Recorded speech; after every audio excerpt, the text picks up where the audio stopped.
ರಜೆಯನ್ನು ಮುಗಿಸಿ ಉತ್ಸಾಹದಿಂದ ಶಾಲೆಯತ್ತ ಹೆಜ್ಜೆ ಹಾಕಿದ ಚಿಣ್ಣರು. ವಿಜಯಪುರ. ಬೇಸಿಗೆ ರಜೆಯ ನಂತರ ಆರಂಭವಾದ ಶೈಕ್ಷಣಿಕ ವರ್ಷವನ್ನು ಮಕ್ಕಳಿಗೆ ಹೂ, ಚಾಕೋಲೇಟ್ಗಳು, ಉಚಿತ ಸಮವಸ್ತ್ರ ನೀಡುವ ಮೂಲಕ ಶಿಕ್ಷಕರು, ಶಾಲಾಭಿವೃದ್ಧಿ ಸಮಿತಿಯ ಸದಸ್ಯರು ಮಕ್ಕಳನ್ನು ಸ್ವಾಗತ ಮಾಡಿಕೊಂಡರು. ಶಾಲೆಗೆ ಬಂದ ಮಕ್ಕಳು ಉತ್ಸಾಹದಿಂದ ಶಾಲೆಯ ಕಡೆಗೆ ಹೆಜ್ಜೆ ಹಾಕಿದರು. ಶೈಕ್ಷಣಿಕ ವರ್ಷದ ಮೊದಲ ದಿನದಂದು ಶಾಲೆಗೆ ಬಂದ ಮಕ್ಕಳಿಗೆ ಸಿಹಿಯೂಟವನ್ನು ಬಡಿಸಿ ಅವರಿಗೆ ಶುಭ ಹಾರೈಸಿದರು. ಸರಕಾರಿ ಮಾದರಿ ಬಾಲಕಿಯರ ಹಿರಿಯ ಪ್ರಾಥಮಿಕ ಶಾಲೆಯ ಮುಖ್ಯಶಿಕ್ಷಕ ಮನೋಹರ್ ಮಾತನಾಡಿ, ಮಕ್ಕಳನ್ನು ನಮ್ಮ ಶಾಲೆಗೆ ದಾಖಲು ಮಾಡಿಸುವಂತೆ ನಮ್ಮ ಶಿಕ್ಷಕರು ಸೇರಿದಂತೆ ನಾವೆಲ್ಲರೂ ಮನೆ ಮನೆಗೆ ಭೇಟಿ ನೀಡಿ ಸರಕಾರದ ಸೌಲಭ್ಯಗಳ ಕುರಿತು ಪೋಷಕರಿಗೆ ಮನವರಿಕೆ ಮಾಡಿಕೊಟ್ಟಿದ್ದೇವೆ. ಉಚಿತವಾಗಿ ಸಮವಸ್ತ್ರ, ಪಠ್ಯಪುಸ್ತಕಗಳು, ಶೂಗಳು, ಮಧ್ಯಾಹ್ನದ ಬಿಸಿಯೂಟದ ವ್ಯವಸ್ಥೆ, ಹಾಲು, ಮೊಟ್ಟೆ, ಬಾಳೆಹಣ್ಣು, ಅಂತಾರಾಷ್ಟ್ರೀಯ ವಿಮಾನ ನಿಲ್ದಾಣದ CSR ಅನುದಾನದಡಿ ಬೆಳಗಿನ ಉಪಹಾರ, ಕನ್ನಡ ಮತ್ತು ಆಂಗ್ಲ ಮಾಧ್ಯಮ LKG, UKG, ಗ್ರಂಥಾಲಯ, ಇದರ ಜೊತೆಗೆ ಪಠ್ಯೇತರ ಚಟುವಟಿಕೆಗಳನ್ನು ಮಾಡಿಸಲಾಗುತ್ತದೆ. ಕಲಿಕೆಗೆ ಹೆಚ್ಚಿನ ಆದ್ಯತೆ ನೀಡಲಾಗುತ್ತದೆ ಎಂದರು. ಶಾಲಾಭಿವೃದ್ಧಿ ಸಮಿತಿ ಅಧ್ಯಕ್ಷೆ ರಾಧಮ್ಮ, ಸದಸ್ಯರಾದ ಸಂಪದ, ಮಾಲಾ, ಕೆ. ರಮೇಶ್, ಆರ್. ರಮೇಶ್, ನಾಜಿಯಾ ಸುಲ್ತಾನಾ, ಶ್ರೀನಿವಾಸ್, ಮಾಧವಿ, ಅನ್ನಪೂರ್ಣ, ನಾಗಮಣಿ, ಸರಸ್ವತಿ ಮುಂತಾದವರು ಹಾಜರಿದ್ದರು.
ನಮ್ಮ ಶಾಲೆಯಲ್ಲಿ ಮಕ್ಕಳು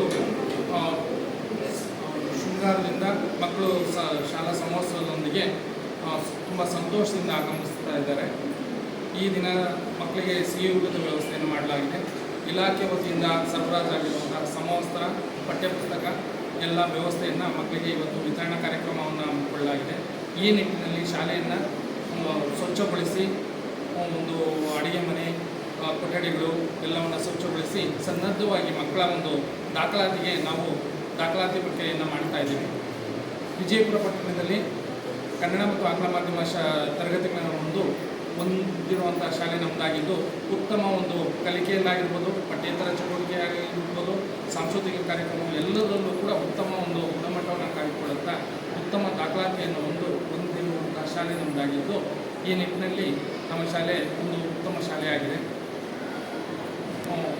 ತಾಲೂಕಿನಾದ್ಯಂತ ನಡೆಯುವಂಥ ಈ ವಿಜೃಂಭಣೆಯಿಂದ ನಡೆಯುವಂಥ ಈ ಶಾಲಾ ಕಾರ್ಯಕ್ರಮದಲ್ಲಿ ನಮ್ಮ ಶಾಲೆಯು ಕೂಡ ಉತ್ತಮವಾಗಿ ನಡೆಯುತ್ತಾ ಇದ್ದು, ಪೋಷಕರಿಂದ, ಶಾಲಾಭಿವೃದ್ಧಿ ಸಮಿತಿಯಿಂದ ಮತ್ತು ಶಿಕ್ಷಕರಿಂದ ಎಲ್ಲರ ತುಂಬ ಸಹಕಾರದಿಂದ ಶಾಲೆ ಮುಂಚೂಣಿಯಲ್ಲಿ ನಡೀತಾ ಇದೆ. ದಾಖಲಾತಿ ಪ್ರಕ್ರಿಯೆ ಉತ್ತಮವಾಗಿ ನಡೀತಾ ಇದೆ. ಎಲ್ಲ ಪೋಷಕರು ಕೂಡ ಖಾಸಗಿ ಶಾಲೆಯನ್ನು ಬಿಟ್ಟು ಸರ್ಕಾರಿ ಶಾಲೆಯತ್ತ ಮುಖ ಮಾಡ್ತಾ ಇದ್ದಾರೆ. ನಮ್ಮ ಶಾಲೆಯಲ್ಲೂ ಕೂಡ ಉತ್ತಮ ಒಂದು ದಾಖಲಾತಿ ಪ್ರಕ್ರಿಯೆ ನಡೀತಾ ಇತ್ತು. ಇದಕ್ಕೆ ಎಲ್ಲರ ಸಹಕಾರ ಅತ್ಯುತ್ತಮವಾಗಿ ಮೂಡಿಬರ್ತಾ ಇದೆ. ಪತ್ರಿಕಾ ಮಾಧ್ಯಮದವರು, ಪೋಷಕರು ಒಂದು ಎಲ್ಲರ ಸಹಕಾರದಿಂದ ಶಾಲೆ ಉತ್ತಮವಾಗಿ ಮೂಡಿಬರ್ತಾ ಇದೆ. ಮಕ್ಕಳಿಗೆ ಸಮವಸ್ತ್ರ, ಪಠ್ಯಪುಸ್ತಕ, ಶೂ ವಿತರಣೆ ಮತ್ತು ಕ್ಷೀರಭಾಗ್ಯ, ಅಕ್ಷರ ದಾಸೋಹ, ಮೊಟ್ಟೆ ವಿತರಣೆ ಮತ್ತು ಇದರ ಜೊತೆಗೆ ಒಂದು ಆರೋಗ್ಯ ತಪಾಸಣೆ ಆಗಿರ್ಬೋದು. ಬಯಲು ವತಿಯಿಂದ ತಿಂಡಿ ವ್ಯವಸ್ಥೆ ಇದೆ. ಅದರ ಜೊತೆಯಲ್ಲಿ ಕರಾಟೆ ತರಗತಿಗಳು ಕೂಡ ಪ್ರಸ್ತುತ ಸಾಲಿನಿಂದ ನಡೀತಾ ಇದೆ. ಕಂಪ್ಯೂಟರ್ ತರಗತಿಗಳು ನಡೀತಾ ಇದೆ. ಸುಸಜ್ಜಿತವಾದ ಒಂದು ಗ್ರಂಥಾಲಯ ವ್ಯವಸ್ಥೆ ಇದ್ದು ಮಕ್ಕಳಿಗೆ ಓದುವ ವ್ಯವಸ್ಥೆಯನ್ನು ನಾವು ಗಮನಿಸಿಕೊಂಡಿದ್ದೀವಿ. ಅದರ ಜೊತೆಗೆ ಇದು ಪ್ರಯೋಗಾಲಯದ ಒಂದು ಸುಸಜ್ಜಿತ ಪ್ರಯೋಗಾಲಯ ಹೊಂದಿದ್ದು ಮಕ್ಕಳಿಗೆ ಪ್ರಯೋಗಾಲಯದ ಒಂದು ವ್ಯವಸ್ಥೆಯನ್ನು ಮಾಡ್ಕೊಂಡಿದ್ದೀವಿ. ಒಟ್ಟಾರೆಯಾಗಿ ಉತ್ತಮವಾಗಿ ಒಂದು ತರಗತಿಗಳು ಮೂಡಿ ಬರ್ತಾ ಇದ್ದು ದಾಖಲಾತಿ ಪ್ರಕ್ರಿಯೆಗೆ ಇದೆಲ್ಲ ಸಹಕಾರಿಯಾಗಿದೆ ಅಂತ ಹೇಳುತ್ತೇವೆ. ಯಾಕಂದರೆ ಮಕ್ಕಳಿಗೆ ಪ್ರತಿಯೊಂದು ಸೌಲಭ್ಯ ಪ್ರೈವೇಟ್ ಶಾಲೆಯಲ್ಲಿ ಹೋದರೆ ನಾವು ದುಡ್ಡು ಕಟ್ಟಿ ಎಲ್ಲ ಸೌಲಭ್ಯ ಪಡಿಬೇಕು. ಸೊ ಆದರೆ ಗೌರ್ಮೆಂಟಲ್ಲಿ ನಾವು ಏನು ದುಡ್ಡು ತಗೊಳ್ದೇನೆ ಮಕ್ಕಳಿಗೆ ಬಟ್ಟೆ, ಊಟ, ಮೊಟ್ಟೆ, ಆಮೇಲೆ ಹಾಲು, ಒಳ್ಳೆ ಎಜುಕೇಷನ್ ಎಲ್ಲದಕ್ಕೂ ಮುಖ್ಯ. ಎಲ್ಲ ಕಡೆ ಏನು ಎಜುಕೇಷನ್ ಕೊಡ್ತಾರೆ ಅದಕ್ಕಿಂತ ಒಂದು ಪಟ್ಟು ಹೆಚ್ಚಿಗೆ ಕೊಡುವಂಥ ಶಿಕ್ಷಕರು ನಮ್ಮಲ್ಲಿದ್ದಾರೆ. ಎಲ್ಲ ಮಕ್ಕಳೂ ಅದನ್ನು ಉಪಯೋಗಿಸ್ಕೊಂಡು ನಮ್ಮ ಶಾಲೆಗೆ ಒಳ್ಳೆ ಕೀರ್ತಿ ತೊಗೊಂಬರ್ಬೇಕು, ಒಳ್ಳೆಯ ಮಾರ್ಕ್ಸ್ ತೊಗೊಂಡು ಒಳ್ಳೆಯ ಹೆಸರು ತೊಗೊಂಬರ್ಬೇಕು ಅಂತ ಹೇಳ್ಬಿಟ್ಟು ನಾನು ಈ ಮೂಲಕ ಕೇಳ್ಕೊತಾ ಇದ್ದೀನಿ.